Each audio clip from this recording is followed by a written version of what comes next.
Thank you so much for taking the time to speak with us, and congratulations on being part of this really ambitious, brilliant project. Maybe you could just start by telling us how you first got involved and what attracted you to the Uncertain Kingdom. Well, I was developing, I had this script that I'd just sort of written for the hell of it, really, because, you know, some scripts you just feel you want to write.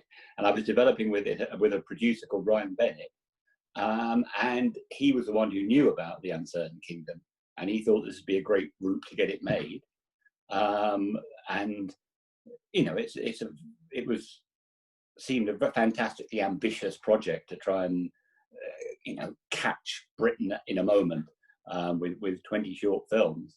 So I think there were a hell of a lot of people trying to get on it, but very fortunately for us, we were one of the ones that they made. So yeah, no, it was a great opportunity, really.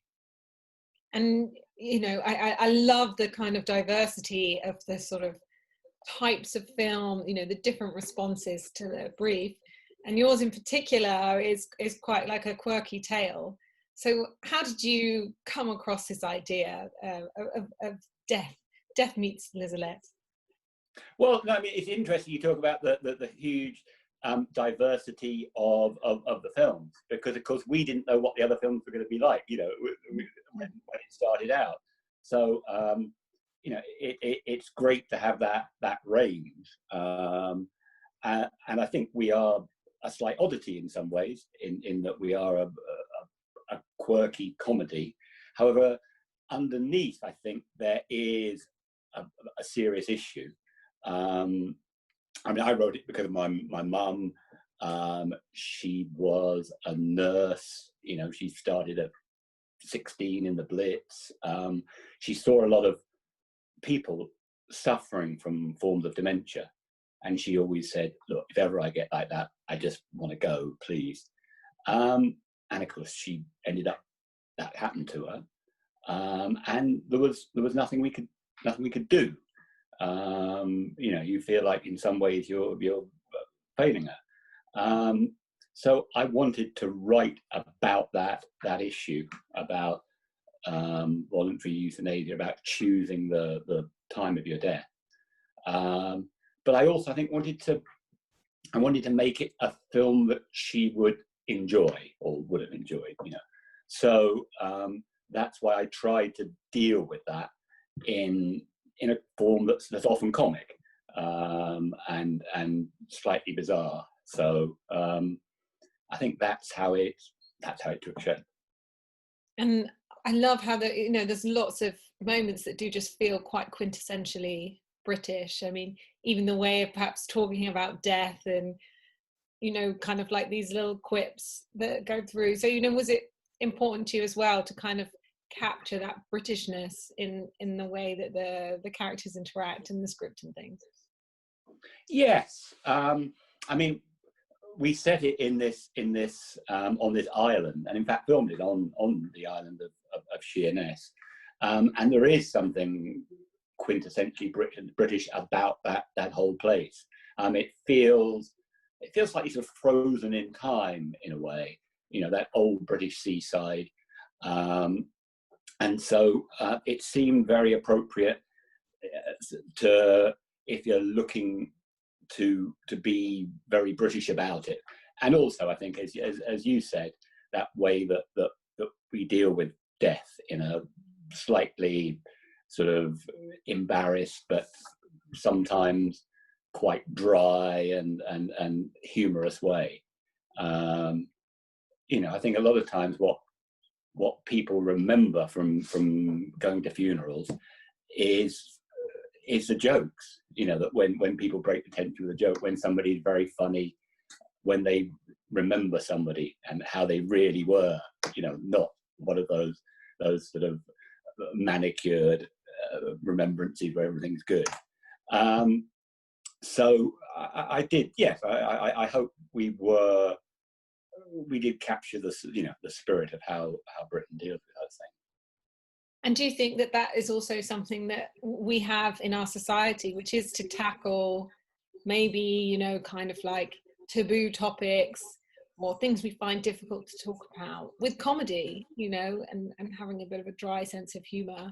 And that's something that comes up in some of the other films as well, that, you know, rather than just trying to deal with things on the nose, sometimes doing it through comedy or something a bit abstract can be a different way into a difficult topic.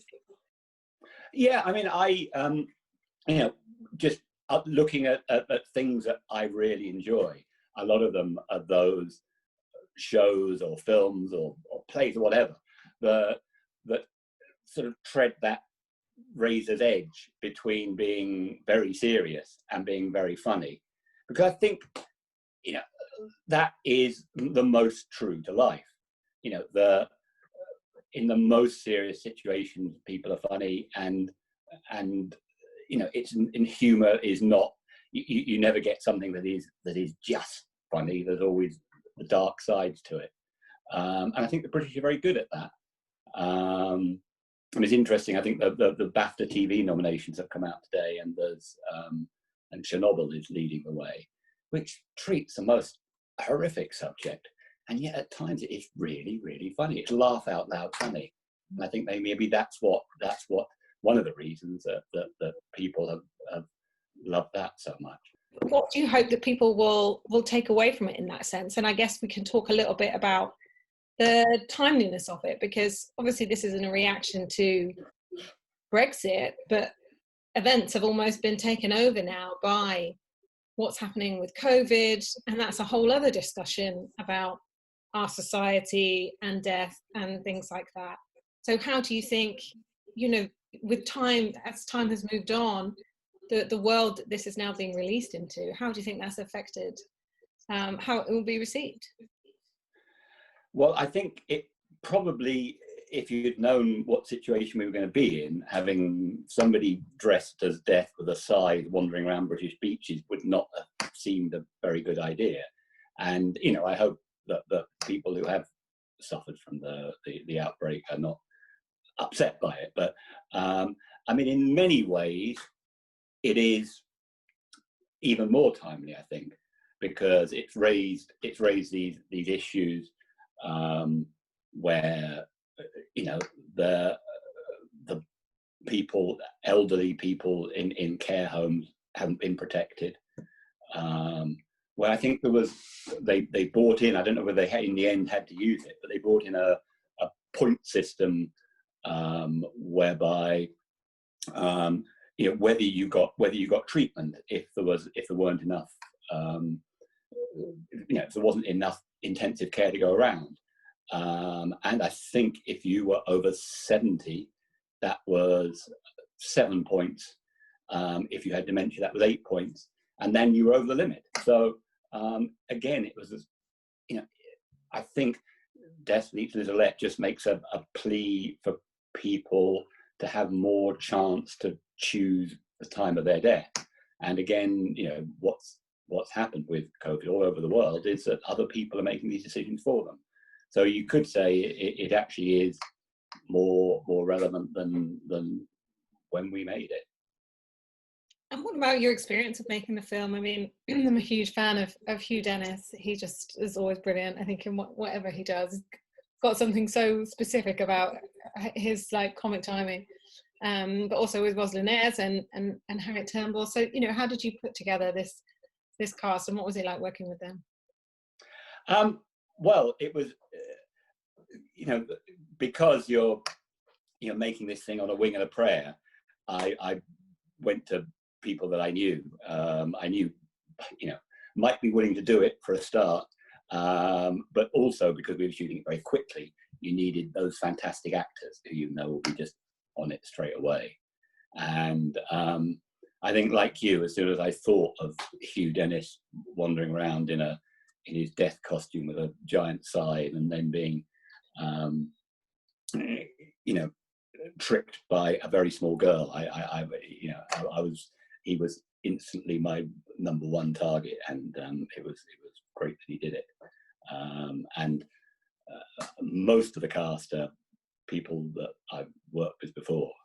It was lovely working with Harriet again, because Andy Hamilton and I worked with her in a feature film years ago when she was 4 years old. when at that age it's not really acting. In some ways, you know, it's children being themselves. Because now she is a proper actress, and a terrific one.